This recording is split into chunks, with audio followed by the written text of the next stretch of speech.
All right, mybookie.ag brings you Joel Klatt every single Monday. The Big Noon Kick has seen a lot of Colorado, and boy, Colorado has been impressive in both of those games. We'll get to that and talk all college football with Klatt right now on the JohnstonRVCenter.com hotline. What is up, Joel Klatt? How are you today?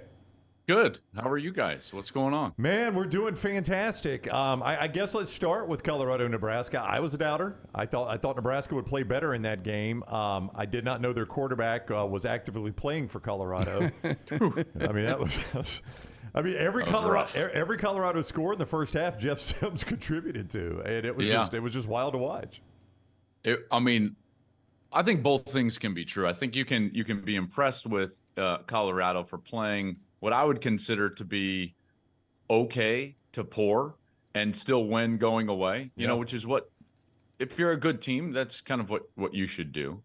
And then you can also say, like, Nebraska has just major issues offensively. They don't have wide receivers that can get open, and they don't have a quarterback right now. And I feel bad for Jeff Sims. I mean, he's a good kid who's been on a long road to this point, and he's got some ability. You saw that on the long touchdown run. But, you know, when you look at Colorado, you know, three touchdowns and 6 red zone trips. They had, I think gave up 8 sacks, had something like 9 penalties. Most of those are fixable. I mean, 4 of them were false starts, right? So you think you can fix that. Another 4 were on sportsmanlike conducts. I think that's because they went so heavy on the kind of like, this is personal type of deal and tried to buy into the rivalry a little bit too much. But having said that, once they settled down, they looked really good against what I would consider to be a pretty good defense. Nebraska has shown, at least over the first 2 weeks, like they can play competent defense. Very, very stout up front. They were getting pressure. Their secondary covered really well. They were forcing Shedeur to pat the ball, and he was uncomfortable, certainly. But you look up at the end of the day, and on the last 8 possessions that Shedeur is in the game, Colorado scores on 7 of those possessions. So this is still a really good team. And now they're going to have a Colorado State team, which they should beat. And then they get right into the meat of that Pac-12 schedule, which all of a sudden looks horrendously difficult. After next week, when they play Colorado State, they're going to play 6 of 9 weeks against ranked opponents. So, you know, it's going to be tough for them moving forward. But right now, I think they've earned this top 20 ranking. I believe, based on the 2 performances, that they're absolutely a top 20 team. Yeah, I'm like Brown, Joel. I doubted this team going into the game. I thought Nebraska would play much better. But, you know, defensively, 33 snaps in the first half for Colorado, only 136 yards. And it seems like Nebraska's defense just finally was like, hell, we've got no support from this offense. Yes. They are putting us in the worst situations. I just didn't realize how good Sanders was at quarterback. I mean, that kid can legitimately play. Yeah, no, I agree. And I think after 2 weeks, that's absolutely the conclusion, you know, and because that was a pass rush that was not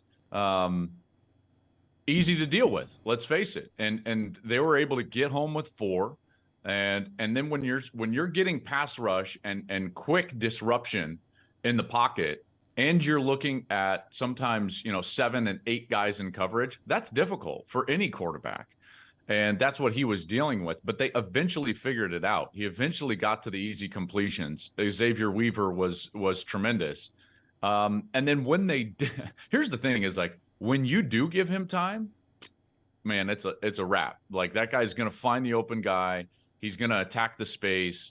And that's when I've been most impressed with him. And that's going to be their charge moving forward. Because, listen, they're going to face defensive lines that can do what Nebraska did. And what they're going to have to figure out is, what is the game plan to try to keep him clean as best we can? Because when he's clean, he's been one of the better quarterbacks in the country.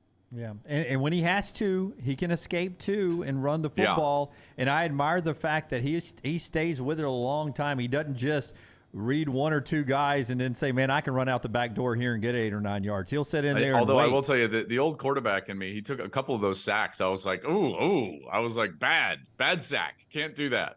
Yeah. Yeah, and then he waits one time and he'll complete it for a touchdown or something. So I want to ask that question about Alabama, because they lose to Texas, And I don't get the high 22. I don't go back and watch it like you guys do.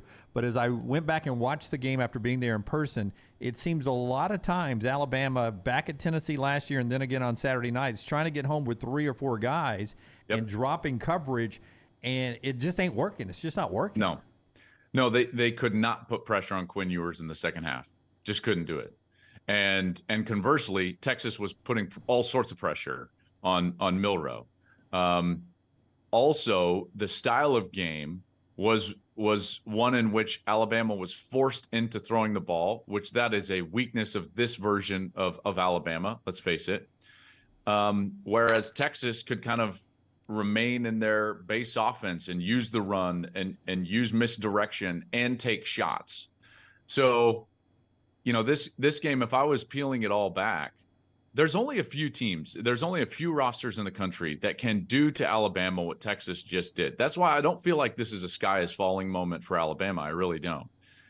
But having said that, when you face a team like Texas, what I thought was the most surprising part was that Texas was way better in the second half, like substantially better at the line of scrimmage on both sides of the ball, providing pressure with their defensive line and then owning the line of scrimmage with their offensive line. And that's something that I didn't really expect. And this is one of the things that Texas has really struggled with over the course of the last decade is line of scrimmage play.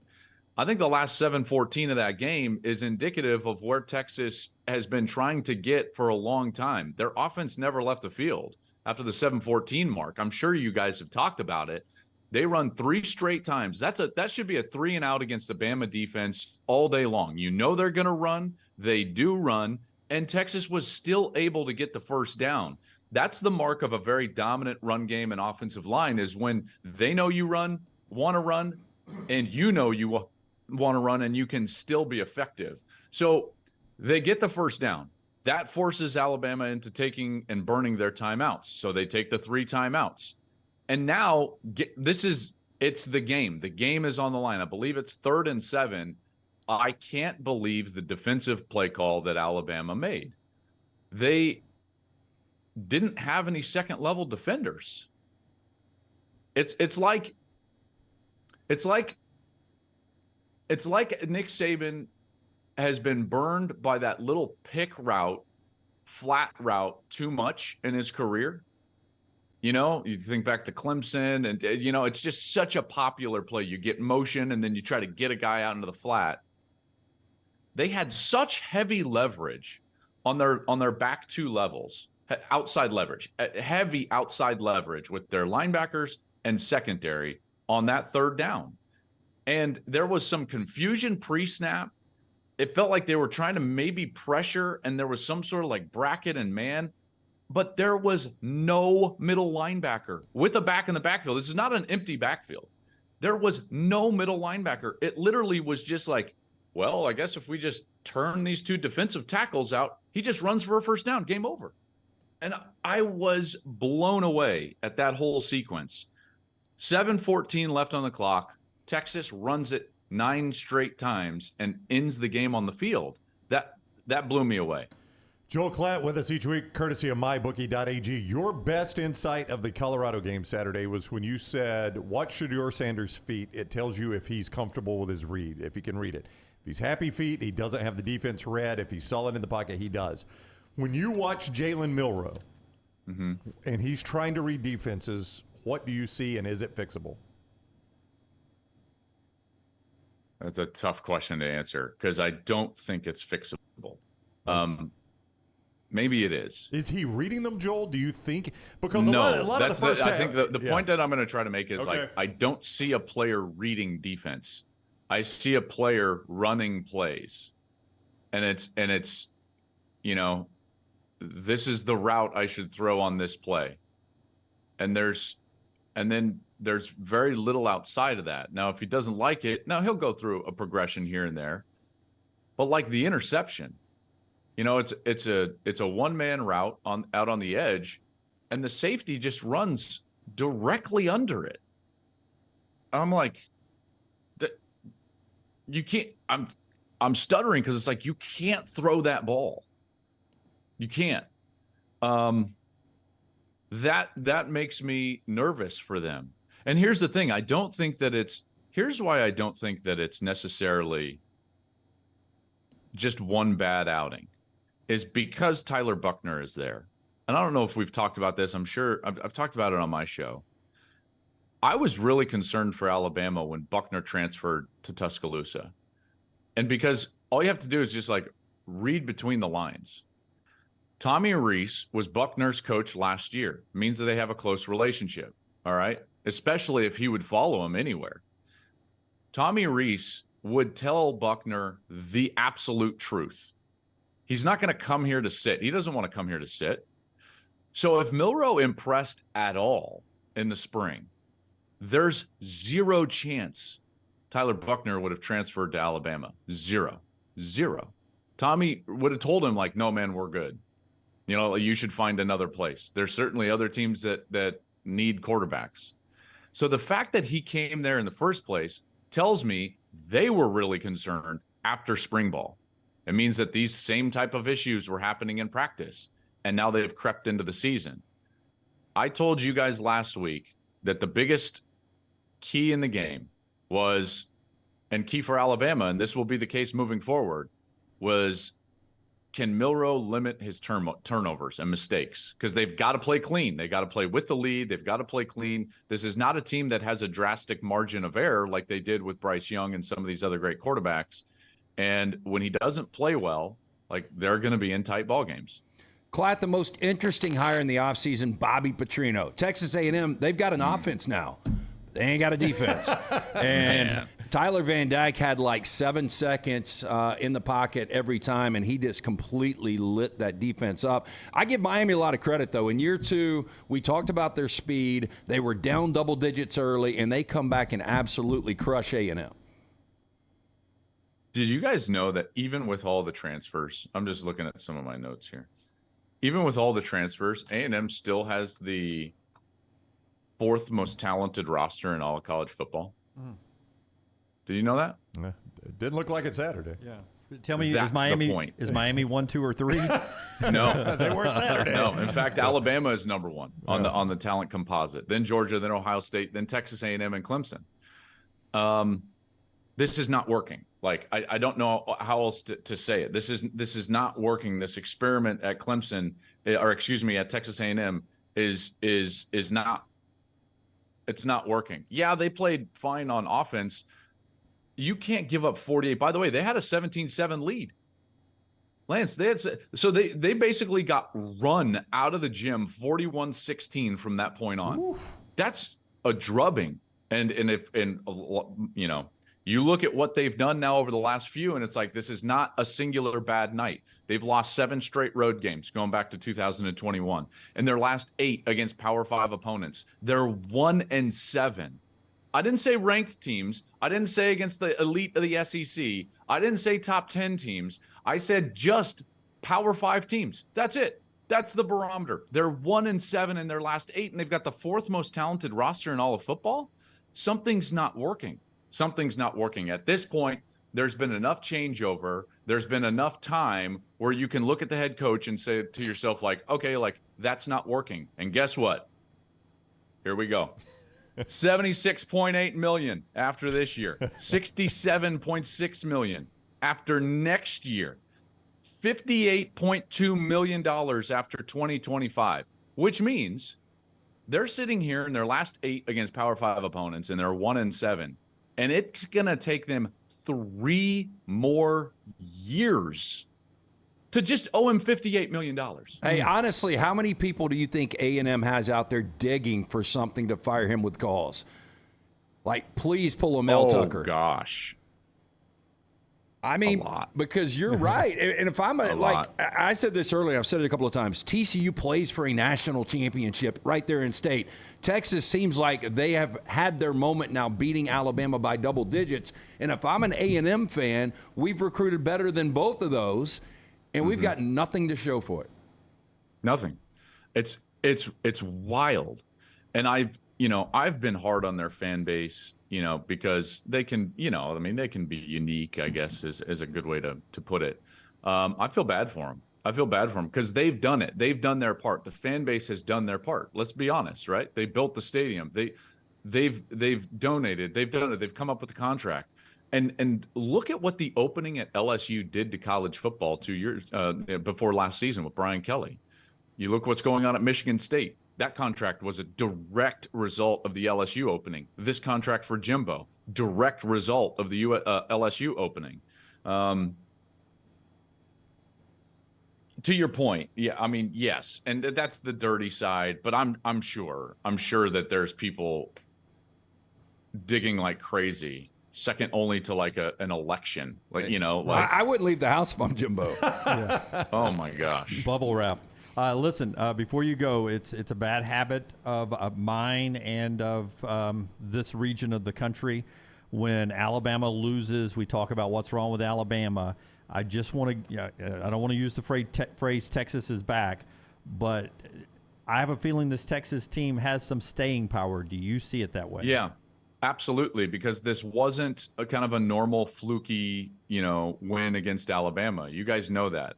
There's only been, guys, I don't know. I mean, a handful, maybe 5 times in Saban's tenure, like 15 years, that a team has done that to Alabama. Been the better team at the line of scrimmage. That's why Texas has staying power.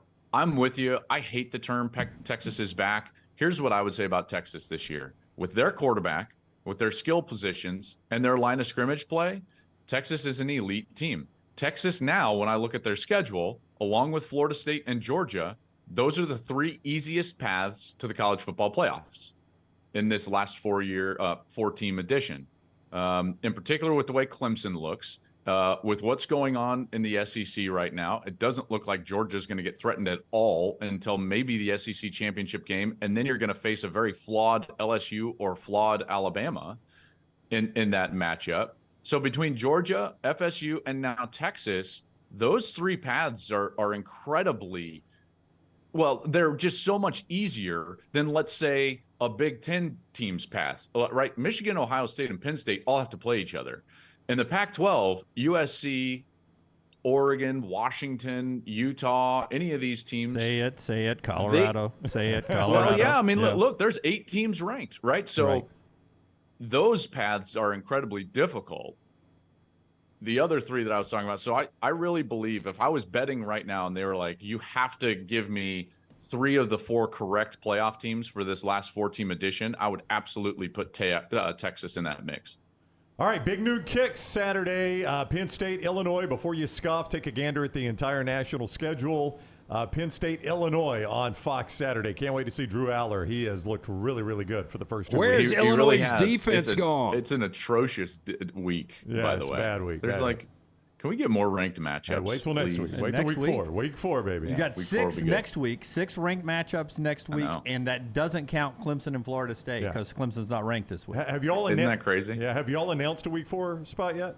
We haven't. I think we are right now kind of waiting and holding out, like whether we're going to do Cincinnati, Oklahoma, which is not great because we don't have the first pick in the Big 12. Oh, okay. So Texas would probably go to them. And then we would probably have to fall towards and this is the game I've been arguing for. I'm giving you way too much information. I want UCLA, Utah. I think that would be a good. Oh, heck yeah. Dante Moore. Good week for Dante Moore. Cam Rising back. Yeah. I'll go my Gus voice. Cam Rising back. He's rising Joel up Klatt, from the ashes, Klatt. Joel, we got Cam Rising and the youngster Dante Moore. I want more of Dante Moore. Dante's Inferno. Am I right, Joel? All right. Cameron is rising. It's rising up from the ashes, Joel. Let's go to Jenny. Shedeur, Hedor. We're all dooring in Boulder. He's the best. The best Gus moment of the day was when they did the tease for Skip Bayless's show, and he was like, "Skip realized he wasn't talking enough." So it was so funny. I don't know if you heard. I literally didn't get to my mute button before I chuckled. I was trying. Such a good line. I came out of my seat in week 1 when he said, he makes chicken salad. And I was like, yes. Oh, I was a standing ovation. I was in the sports room by myself, and I stood up, and I was like, yes, he made chicken salad. Love me some guys. Yeah. All right, big new kick. Illinois is at Penn State. Klatt, thank you very much for the time. Enjoy your week. You got it. See you guys.